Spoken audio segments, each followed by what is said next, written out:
Olá, sejam todos bem-vindos ao 3,5, o podcast para quem gosta de carros da Fiat. O meu nome é Jacó Paz, eu sou editor de livros e fanboy da Fiat. Por aqui você fica por dentro da Fiat, semana sim, semana não, conferindo novidades da marca, eletrificação, análises, segredos, histórias, além da cultura do carro italiano, na qual estão inseridos os modelos da Fiat e também as marcas em seu entorno, reunidas sob o guarda-chuva da Stellantis. No episódio de hoje eu vou falar um pouco sobre o que mudou nos 2 anos de mercado do Fiat Pulse, tanto para quem já é proprietário do carro, como eu, quanto para quem ainda pretende comprar um. Da euforia do lançamento, as mudanças das versões, passando pelo desempenho e mix de vendas, além da desvalorização e da chegada do irmão maior Fastback, você vai descobrir se a percepção desse carro no mercado mudou, por quê e como. Vamos lá?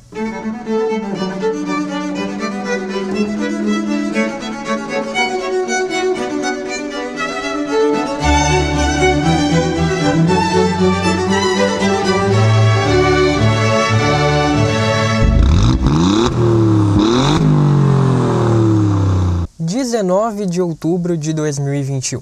Depois de meses de espera, com a expectativa lá em alta pelo #SuvFiat, apresentado já em março no Big Brother Brasil como projeto Fiat 363, enfim, o Fiat Pulse era lançado. Você deve se lembrar de como a campanha desse carro começou com muita antecedência, eu falei aqui sobre isso naquele ano. Era nítido que a Fiat queria fazer muito barulho ao colocar no mercado o seu primeiro SUV desenvolvido e produzido 100% no Brasil. E os números foram impressionantes. A plataforma que a marca criou para contar os bastidores de desenvolvimento do carro teve uma websérie, teve podcasts, teve site. Essa plataforma teve mais de 1 milhão de acessos e recebeu em 4 meses 55 mil cadastros de pessoas interessadas no modelo. Nas redes sociais, mais de 830 mil pessoas foram impactadas pela ação de pré-lançamento e a marca alcançou 550 mil menções no período em que o BBB esteve no ar. A enquete para escolher o nome do carro, que foi anunciada na final do reality da Globo, teve 380 mil votos em menos de um mês. Antes de ser lançado, o Pulse teve detalhes técnicos revelados, como uma nova plataforma mais moderna, o motor 1.0 turbo mais potente do mercado, o menor nível de consumo entre os SUVs compactos e a chegada do Fiat Connect Me, o pacote de serviços conectados da marca, mas com mais funcionalidades do que as vistas até então na Toro. Após o lançamento, em 48 horas, 4 mil unidades foram reservadas. Em 96 horas, esse número subiu para 5.500 unidades, o equivalente a quase um carro por minuto. E em 3 semanas, 9 mil unidades foram reservadas. E depois de o carro chegar ao mercado, a marca ainda lançou uma assistente virtual que apresentava o Pulse com uso de realidade aumentada e um desafio no TikTok que resultou em 3 bilhões de views na rede social.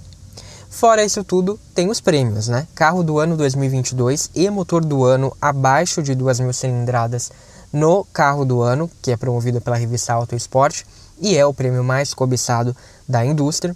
Melhor carro nacional no Car Awards Brasil, da Car Magazine. Melhor SUV compacto ou pequeno no Carsug L'Auto Preferita. Destaque do ano e melhor SUV compacto no prêmio Wall Carros. Primeiro lugar na categoria Transportes no Prêmio Design do Museu da Casa Brasileira. Medalha de bronze em Design de Produto na subcategoria Transporte do Brasil Design Award, promovido pela AB Design.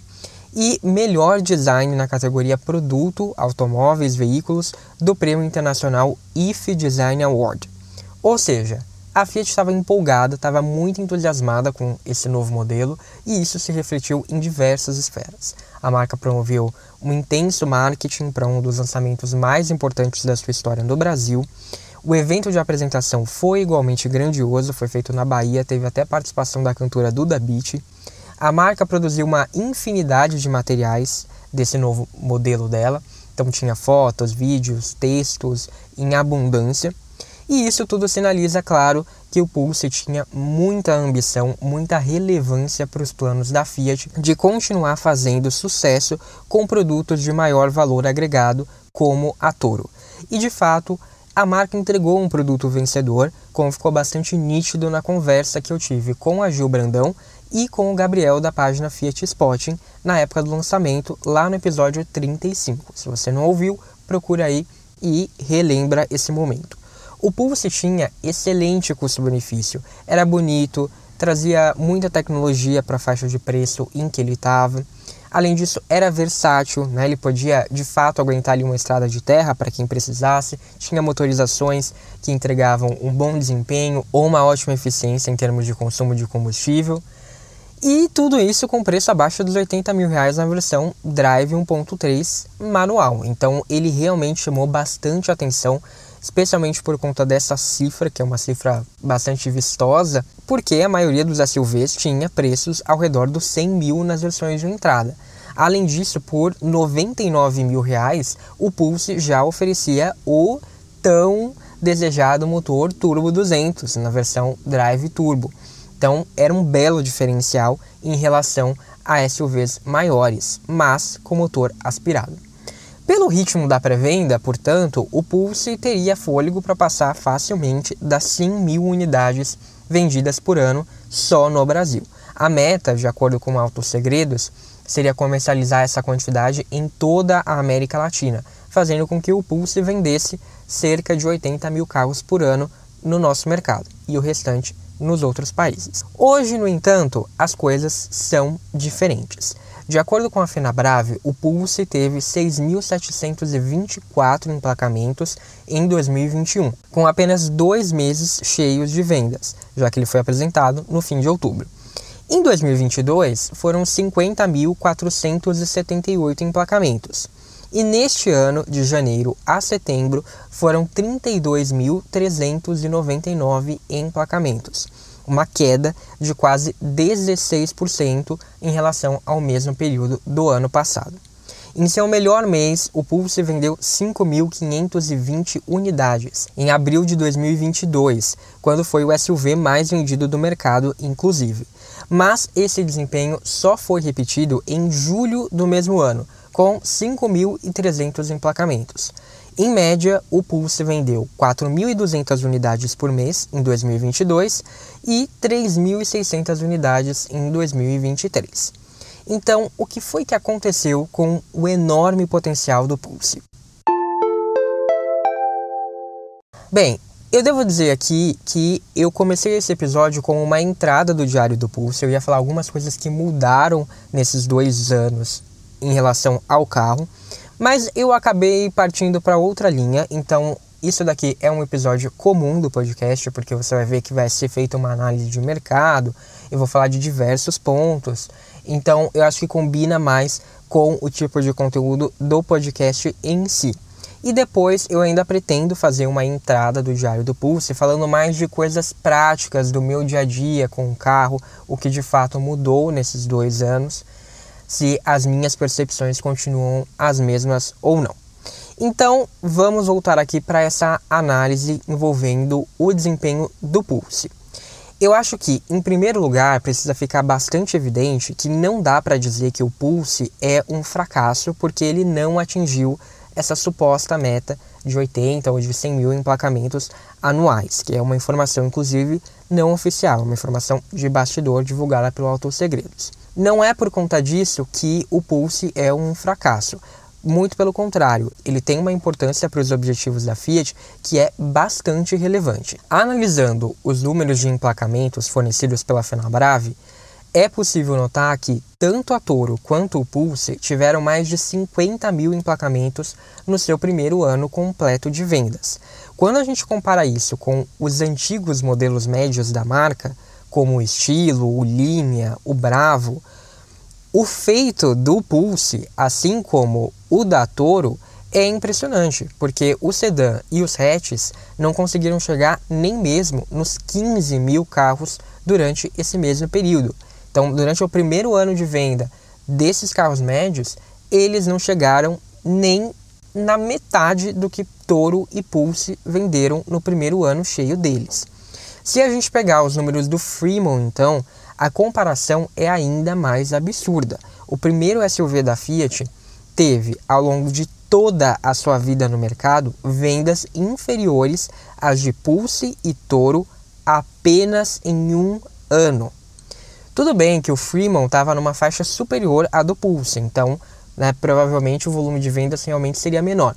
Mas ainda assim, ele não ficava muito distante dos valores da Toro. E, feita essa ressalva, então, eu reitero, em um ano, Pulse e Toro venderam cerca de 115% a mais do que o Fremont em 5 anos somados. É uma diferença brutal. O Pulse, sobretudo nas suas versões mais caras, ocupa uma faixa de preço similar às de Linea e Bravo, os últimos carros médios da marca. E o sedã teve cerca de 70 mil unidades vendidas no Brasil ao longo de todos os anos em que ele foi vendido por aqui, enquanto o hatch teve cerca de 40 mil. Hoje, com 2 anos de mercado, o Pulse está prestes a romper a barreira dos 90 mil emplacamentos.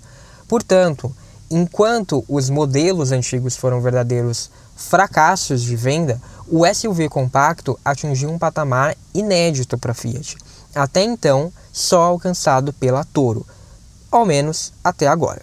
Também é importante notar a expressividade do Pulse dentro do segmento em que ele atua. Os SUVs hoje representam 45% das vendas de automóveis no Brasil, é a maior fatia de mercado, sendo que o segmento de SUVs compactos é o que tem o maior número de competidores em todos os segmentos do Brasil. Embora o Pulse esteja em um nicho de transição entre os ASUVs e os BSUVs, por falta de melhor opção, é com os SUVs compactos maiores, os BSUVs, que ele acaba brigando na prática, além, claro, de versões de topo de linha dos B-hatches. Ainda assim, o Pulse esteve, durante todo o ano passado, no top 5 de SUVs mais vendidos do Brasil, à frente até mesmo do primo Jeep Renegade, que foi o líder desse segmento por muitos dos anos passados. E, diga-se de passagem, a Fiat foi uma das últimas marcas a ter SUVs no Brasil, o que também poderia pesar contra, além do histórico ruim com carros de maior valor agregado. Então, mesmo assim, o Pulse teve um desempenho relevante. Então, por mais que tivesse potencial de ir além ou que não tenha alcançado uma meta como a que eu citei, o Pulse representa uma importante virada para a Fiat, porque junto com a Toro e agora com o Fastback, ele mostra que a marca pode ser relevante em patamares maiores de preço. Ele faz parte da consolidação da marca junto a esse público, ajudando a mudar a imagem da Fiat e a tornar a marca uma opção para clientes que nem mesmo a consideravam antes. Por outro lado, isso não quer dizer que a Fiat não tenha errado ou não precise tomar cuidado com o Pulse. E agora, um pequeno intervalo para lembrar você que os episódios do 3,5 vão ao ar também no youtube.com/3,5podcast, sempre no mesmo dia, mas um pouquinho mais tarde do que nos apps de podcast. Se você estiver ouvindo por lá, curte o vídeo, se inscreve no canal e ativa as notificações clicando no sininho, assim você não perde os próximos episódios. Lá também vai estar todo o acervo do podcast, com episódios passados que valem ser maratonados, caso você ainda não tenha ouvido. Se você estiver ouvindo nos tocadores, clique em seguir no Spotify, no Apple Podcasts e no Amazon Music, ou em inscrever-se no Google Podcasts, ou ainda favoritar na Deezer. Isso ajuda o podcast a se manter relevante e ser encontrado por outras pessoas. E se você puder deixar uma avaliação, melhor ainda. Tem mais opções para ouvir, tá? É só acessar bit.ly/3,5podcast para conferir e encontrar também posts especiais com conteúdo extra, além dos links para as referências citadas no podcast, incluindo episódios passados. E para conferir mais análises, novidades do dia a dia, fotos de carros da Fiat, segue lá o @3,5podcast no Facebook e no Instagram. Recados dados, vamos voltar para o episódio.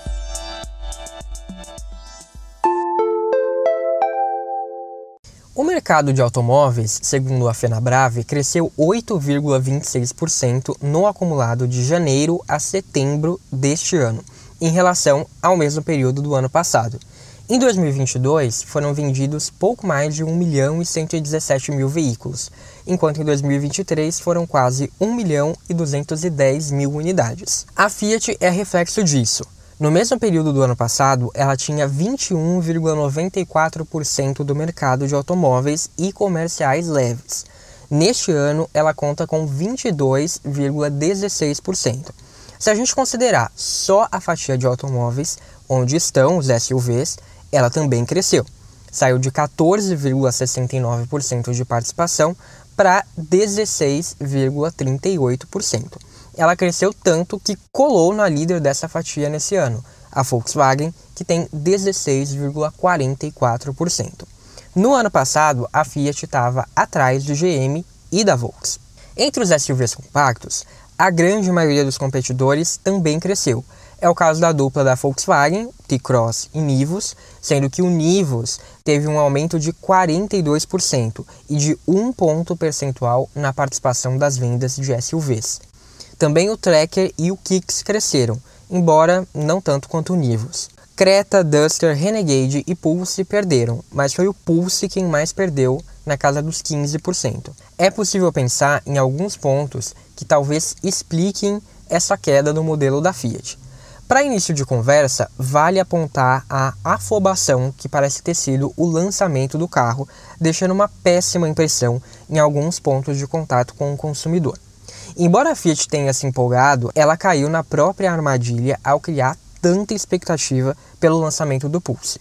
Em dado momento, ninguém aguentava mais ouvir do carro sem ele de fato ter sido lançado, e parecia que tinha alguma coisa impedindo a Fiat de fazer de fato o lançamento.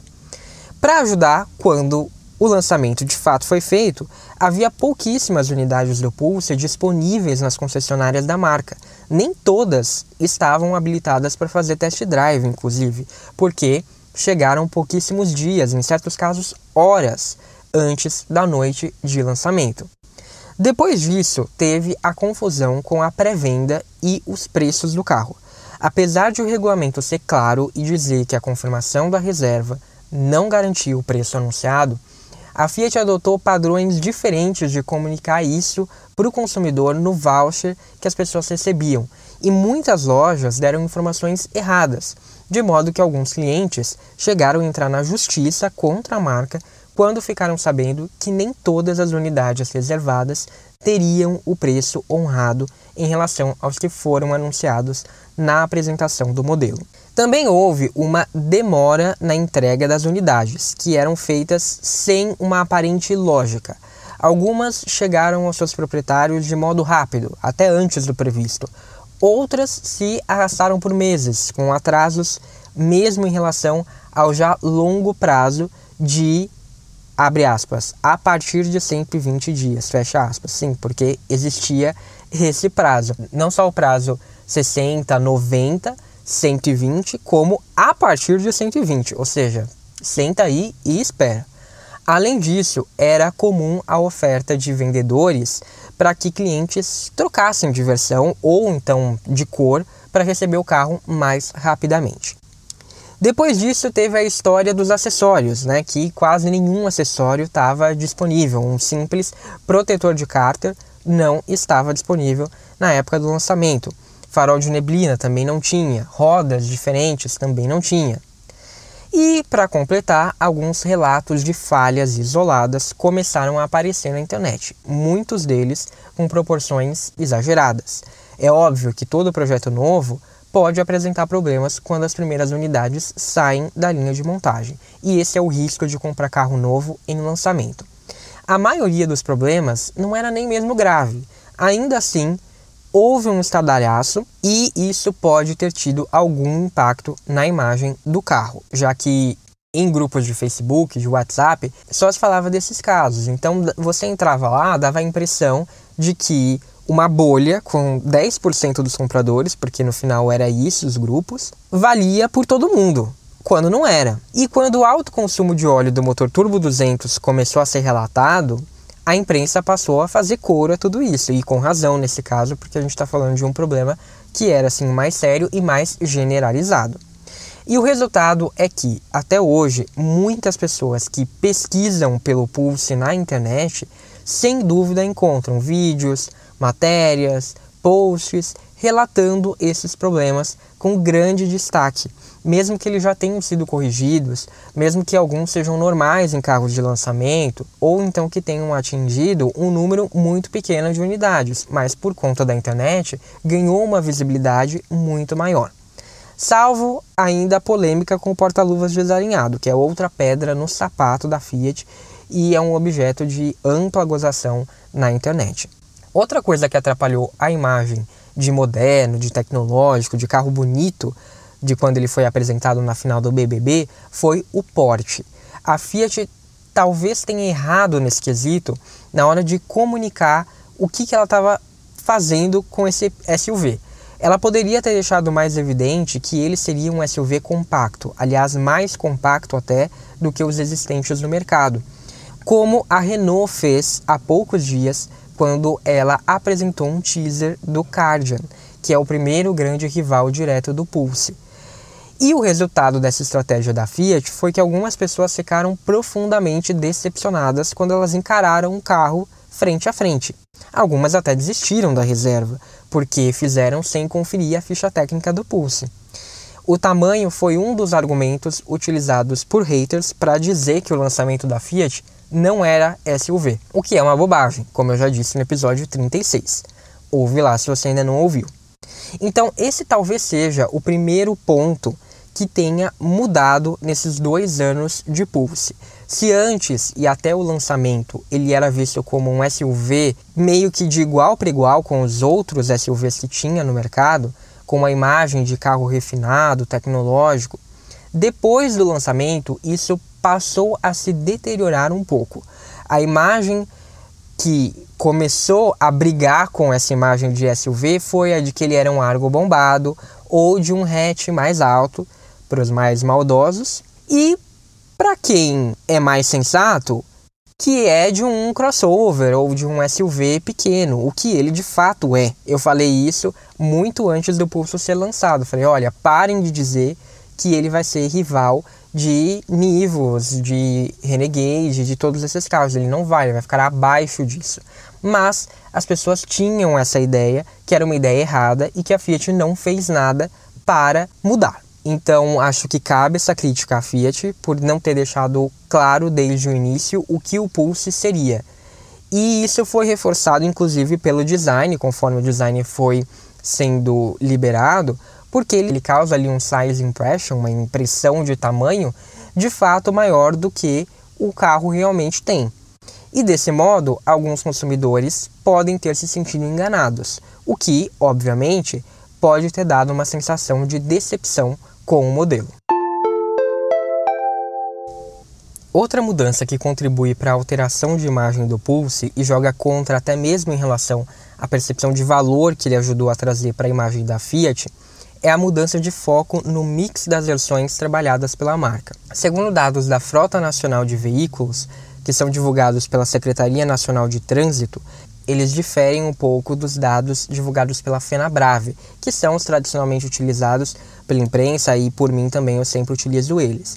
Mas eles servem para a gente ter uma ideia um pouco mais aprofundada em termos de cada modelo e de cada versão que é emplacada.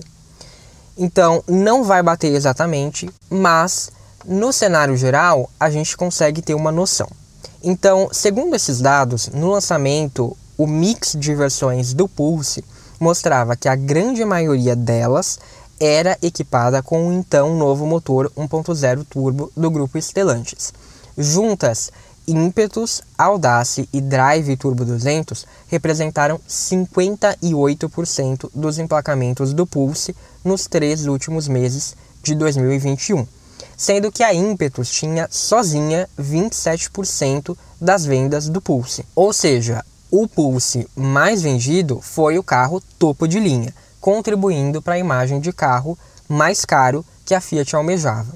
A segunda versão mais emplacada, no entanto, foi a Drive 1.3 automática, que representou 23% das vendas, mostrando que o andar de baixo seria um pilar relevante nas vendas do Pulse, como eu apostei, inclusive, e disse no episódio 35. Vale notar que a Audace teve só 16% das vendas. Mesmo assim, era uma das versões entregues mais rapidamente, o que pode ser um indício de que a Fiat antecipou a produção de unidades dessa versão, prevendo um mix errado, como eu também já suspeitava e comentei no episódio 36.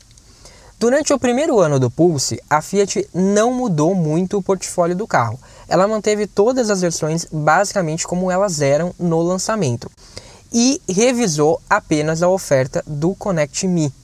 Ela também acrescentou o Sound Design, que é um pacote que provocou uma revisão em todos os alertas sonoros do carro, deixando eles bem mais agradáveis, e reviu a oferta de rodas, mudando a pintura das rodas que equipavam a Audace e trocando as rodas por calotas nas versões Drive com motor 1.3. Como resultado, o mix de vendas continuou sendo majoritariamente das versões turbinadas, embora com algumas mudanças. Juntas, as versões turbo representaram 68% das vendas do Pulse em 2022, quase 70% de todos os Pulses vendidos eram turbo, e aí já com a importante novidade do Pulse Abarth, que mesmo chegando em novembro, representou 1% das vendas do modelo no ano passado. Ainda sobre as opções com motor turbo, também houve uma mudança significativa. A Impetus passou a representar só 15% das vendas, contra 28% da Audace. Já entre as Drive com motor 1.3, 19% foram com câmbio automático e 14% com o manual. Só que a chegada da linha 23 trouxe uma grande mexida na gama do Pulse. A Fiat decidiu tirar de linha a Drive Turbo 200, mesmo com ela representando 24% das vendas do SUV. Ou seja, ela só perdia para a Audace e juntas elas representavam praticamente 50% das vendas do Pulse. Como reflexo, a Audace passou a ter menos itens de série, sendo a principal mudança a perda do sistema ADAS de tecnologias semi-autônomas, como item de série. Ele continuou sendo oferecido na versão, mas como opcional num kit que agrega sensores de chuva e crepuscular e retrovisor eletrocômico, itens que também eram oferecidos de série nessa versão. Como justificativa, a Fiat disse que estava alinhando a oferta de versões do Pulse com a do recém-chegado Fastback, sobre o qual eu vou falar mais daqui a pouco. No entanto, a versão Audace do Fastback contava e continua contando com o sistema ADAS de série, diferentemente do Pulse.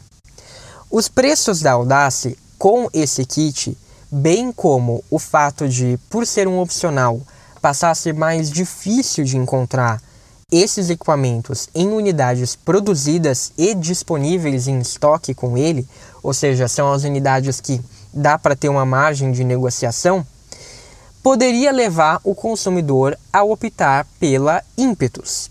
Talvez esse fosse o pensamento da Fiat para reforçar, então, as vendas da versão topo de linha. A marca também poderia economizar na produção da Audace, que costuma ser a mais vendida para locadoras, além de não aumentar o preço final para o público, enquanto as demais versões, em especial as com motor 1.3, foram aos poucos recebendo os maiores aumentos na linha do Pulse. O reflexo dessa mudança veio nas vendas do Pulse ao longo deste ano. Não só elas apresentaram quedas, como a gente já viu, como elas também mudaram o mix. Se antes as versões turbo representavam mais da metade das vendas do Pulse, hoje a divisão é mais equilibrada. No acumulado do ano, 51% das vendas foram com motor turbo, contando aí 5% das unidades Abarth, enquanto 49% foram das versões com motor 1.3. As versões de entrada do Pulse deram um generoso salto na participação das vendas do modelo, A drive manual passou a corresponder por 20% dos carros emplacados. Já a drive automática agora é quase a versão mais vendida, com 29% dos emplacamentos. Ela só perde para a Audace, que está muito próxima, representa 31% das vendas do Pulse. Mas vale repetir, a Audace é a versão mais vendida para locadoras, por isso também o peso maior no mix. Dos cerca de 7 mil emplacamentos dessa versão, segundo os dados da Senatran, a gente tem que deduzir que pelo menos cerca de 3 mil unidades são destinadas a essas empresas, já que 3.488 unidades do Pulse foram emplacadas em Belo Horizonte, o estado que elas utilizam para registrar os seus veículos. Fazendo essa dedução, grandes chances de que a versão que mais esteja sendo comprada pelo público no varejo, ou seja, o público que vai lá na loja, pessoa física, seja a Drive 1.3 automática, com quase 7 mil emplacamentos em 2023. Por ter sofrido a maior mudança na linha e por ser ofertada às locadoras, é justamente a Audace a versão que sofre com maior desvalorização na linha Pulse. De acordo com os valores da tabela FIPE para o estado de São Paulo, quem comprou a Audace Turbo 200 no lançamento, como eu, perdeu 10,9% do valor do carro nesses 2 anos. Essa versão tem uma desvalorização maior até mesmo do que a Drive Turbo 200 que saiu de linha. Nesse caso, a desvalorização foi de 3,9%. Por fim, a Impetus desvalorizou 6,2% no mesmo período. Curiosamente, as versões com motor aspirado não desvalorizaram nada, pelo contrário, a Drive 1.3 valorizou 6,2% nesses 2 anos, enquanto a Drive 1.3 automática valorizou 1,6%. Mas mesmo no caso das versões que desvalorizaram, o índice não é alto e é comum encontrar anúncios na internet que superam a tabela FIPE, aumentando o valor médio de revenda do Pulse. Isso mostra que ele é um modelo bem aceito pelo mercado. Inclusive, em abril deste ano, o modelo ganhou o título de melhor valor de revenda da Kelley Blue Book, em parceria com a 4 Rodas, na categoria de SUV compacto de referência, com desvalorização média de 13,25%. Nas palavras da revista, abre aspas, o fato de ter se sustentado como o SUV mais barato do Brasil nestes 12 meses, inclusive com a opção de entrada ainda abaixo dos R$100 mil, e de oferecer versões variadas e com bom custo-benefício, contribuiu para o sucesso do Pulse, fecha aspas. As mudanças introduzidas na linha 2024 do Pulse devem impulsionar justamente as versões que estão se dando bem nesse quesito, alterando o perfil do Pulse de modo definitivo, já que a versão S-Design é uma série especial baseada na Drive 1.3 automática e, na prática, é a grande novidade feita pela Fiat nessa linha. Com ela, o Pulse com motor aspirado vai ganhar uma versão quase topo de linha, com itens como rodas, retrovisores, emblemas escurecidos, teto bicolor, central multimídia maior com navegação GPS embarcada, wireless charger, keyless entry and go, partida remota via chave, sensor de estacionamento traseiro e câmera de ré. As versões Turbo 200 não ganharam novidades na linha 2024, como o acabamento em tecido no painel que o Fastback ganhou, ou alguma mexida no pacote de equipamentos que pudesse resgatar a atratividade e devolver o protagonismo para elas. Inclusive, continuam reduzidas, são apenas 2 agora. A Fiat ainda tirou de linha a cor azul Amalfi, que dava algum toque de exclusividade para o Pulse, porque estava presente só nele. A outra única versão a ganhar alterações foi a Abarth, como uma nova roda opcional Aro 18, e uma bela faixa de couro imitando fibra de carbono no painel, além de maçanetas em black piano e costura dupla aparente no apoio de braço central. Sendo assim, por um lado, a marca reforça as vendas das suas versões de topo, com a boa recepção do Pulse Abarth, que de fato vem tendo um excelente desempenho, já foram mais de 1.000 unidades vendidas neste ano. A versão esportiva, porém, não tem o volume necessário para fazer o Pulse crescer nas vendas. Daí a importância de apostar as fichas na drive automática. Só que o esvaziamento das versões turbo vão, inevitavelmente, continuar mudando a imagem do Pulse no mercado, já que ele vai passar a ser visto muito mais pelas versões intermediárias do que de topo. Em longo prazo, isso poderia até mesmo afetar a imagem da Abarth, já que o prestígio da marca Pulse como um todo pode diminuir. O que nos leva a outro fator de grande mudança para o Pulse nesses 2 anos, a chegada do Fastback. A chegada do Fastback foi sim sentida pelo Pulse. Após ter repetido o seu melhor mês até então em julho de 2022, ultrapassando a barreira dos 5.000 carros comercializados, o Pulse entrou em uma tendência de queda. Segundo dados da Fenabrave, foram 4.771 emplacamentos em agosto, 4.398 em setembro, 4.311 em outubro e 3.685 em novembro, com uma recuperação em dezembro para 4.019 exemplares vendidos. Só que em 2023 a tendência de queda voltou.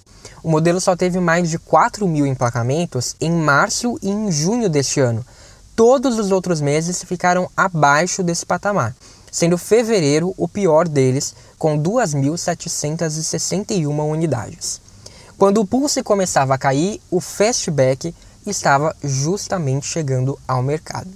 O modelo foi lançado em setembro de 2022, com 432 unidades emplacadas, e teve o seu primeiro mês cheio em outubro do ano passado, com 2.843 unidades. Desde então, o Fastback segue uma tendência de crescimento oposta à do Pulse, a ponto de ter vendas médias muito próximas às do irmão mais barato. Em 2023, o SUV Coupé vendeu, em média, 3.200 unidades, contra 3.600 do Pulse, que deveria ter um desempenho melhor, justamente por ter um leque maior de opções e de preços. Além disso, diferentemente do Pulse, as vendas do Fastback estão mais concentradas na versão Limited Edition Turbo 270 Powered by Abarth, ou seja, a mais cara.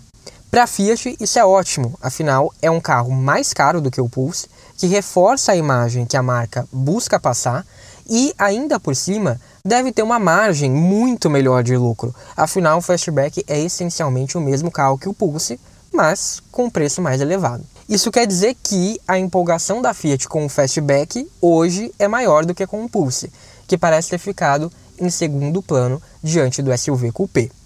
A marca parece ter encontrado no Fastback o maior potencial de crescimento, tanto é que, quando os incentivos do governo foram anunciados, a Fiat correu para lançar uma versão que pudesse se beneficiar com o Fastback.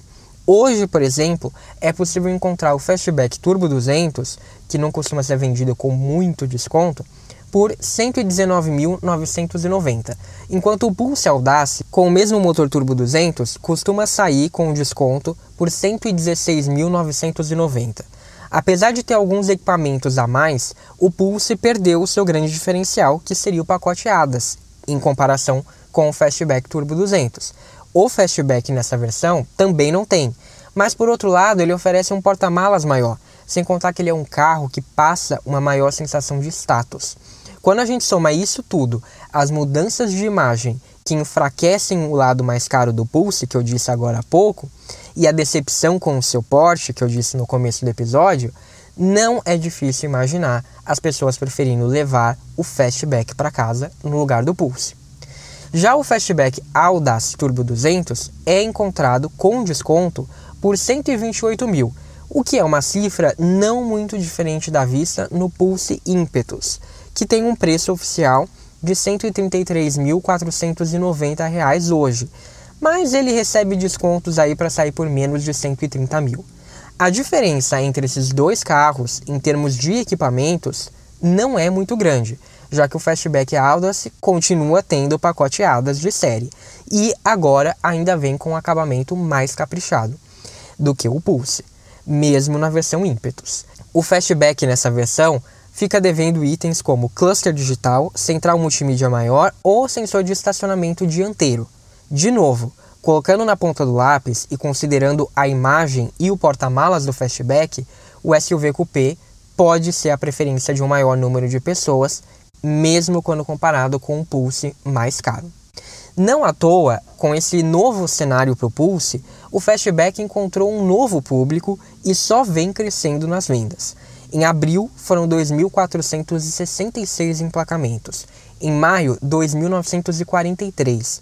Em junho, 3.384. Em julho, 3.635. E em agosto, 4.308, à frente mesmo do Pulse. Houve uma queda só no mês passado, com 3.670 emplacamentos. Mas ainda assim, o Fastback vendeu mais do que os 3.216 Pulse emplacados. Será que, de agora em diante, o Fastback vai ser o SUV mais vendido da Fiat? Vai ser preciso observar, até porque as unidades 2024 do Pulse estão começando a chegar de fato só agora. Em um primeiro momento, a Fiat parece ter intensificado as versões 1.3, tanto em propagandas quanto em ofertas, como em disponibilidade também nas lojas. Agora a gente está começando a ver a Fiat dar um pouco mais de atenção para Audas nas promoções e também em propagandas, né, em rede social, no site. Então resta saber se a Fiat quer ou não reverter esse jogo para o Pulse nas versões Turbo.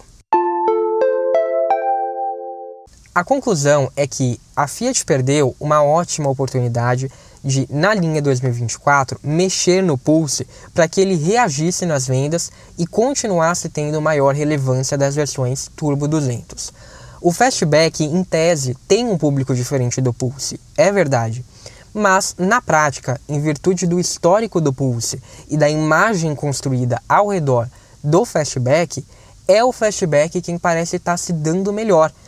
A pessoa vai ali na loja, compara um com o outro e acaba levando o Fastback.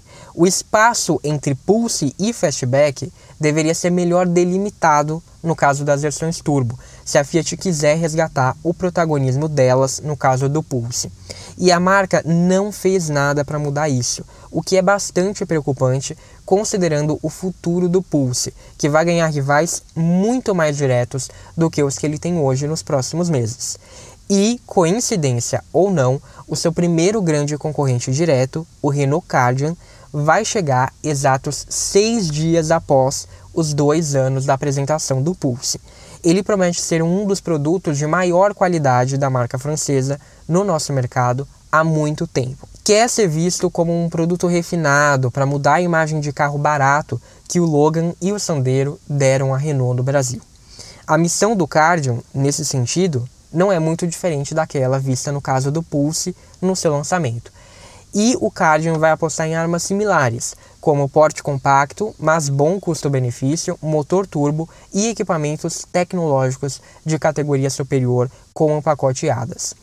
O rival pode mostrar se as vendas do Pulse, abaixo da empolgação da Fiat, são uma resposta do público brasileiro, em geral, aos SUVs pequenos, ou seja, ele não foi muito com a cara, ou então vai pressionar a marca italiana a rever o portfólio mais elevado do Pulse, mostrando que existe sim potencial para esse segmento ir além. A Fiat não se antecipou à chegada do Kardian. Agora resta saber se ela vai ser ágil na resposta. O Pulse é um bom produto e mereceria isso.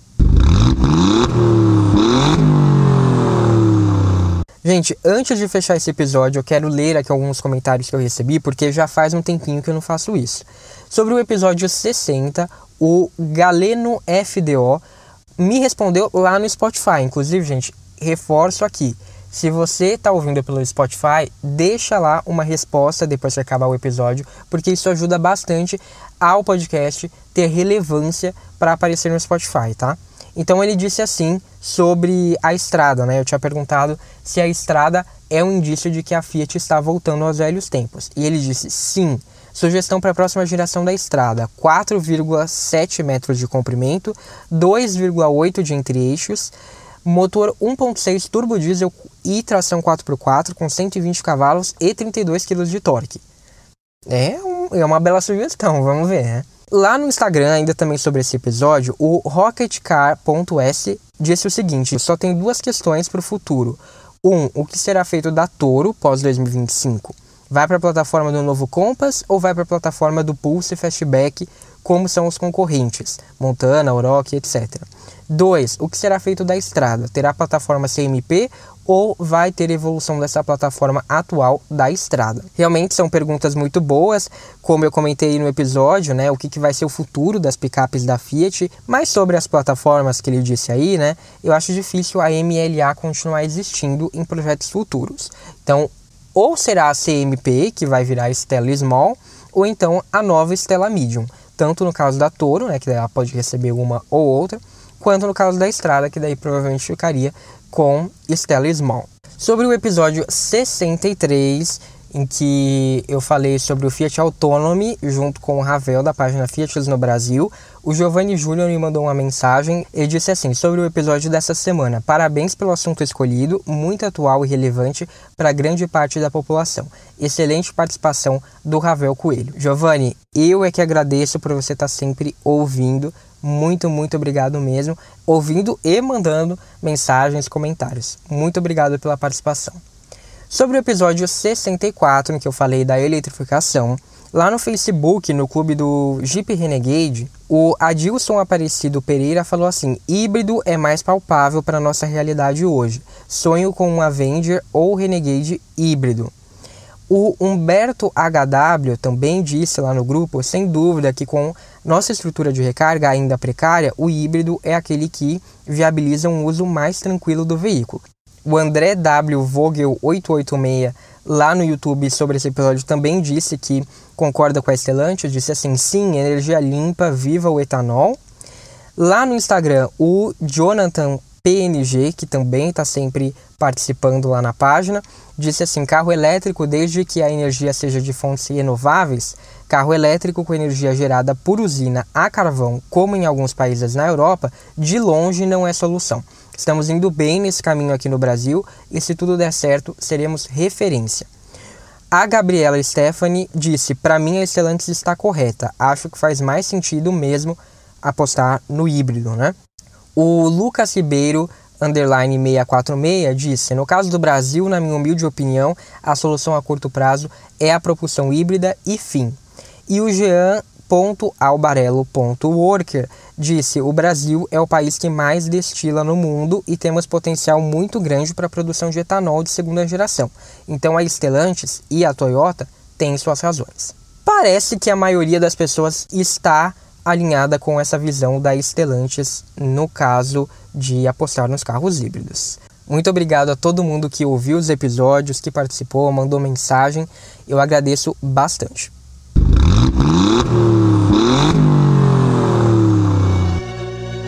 Por hoje foi isso. Se você gostou deste episódio, não deixe de compartilhar com aquela pessoa que tem um Pulse ou que está pensando em comprar um. Além disso, me conta, o que você pensa hoje do SUV da Fiat? Qual imagem ele passa para você? Obrigado, um abraço e até a próxima, ou no @3,5podcast nas redes sociais.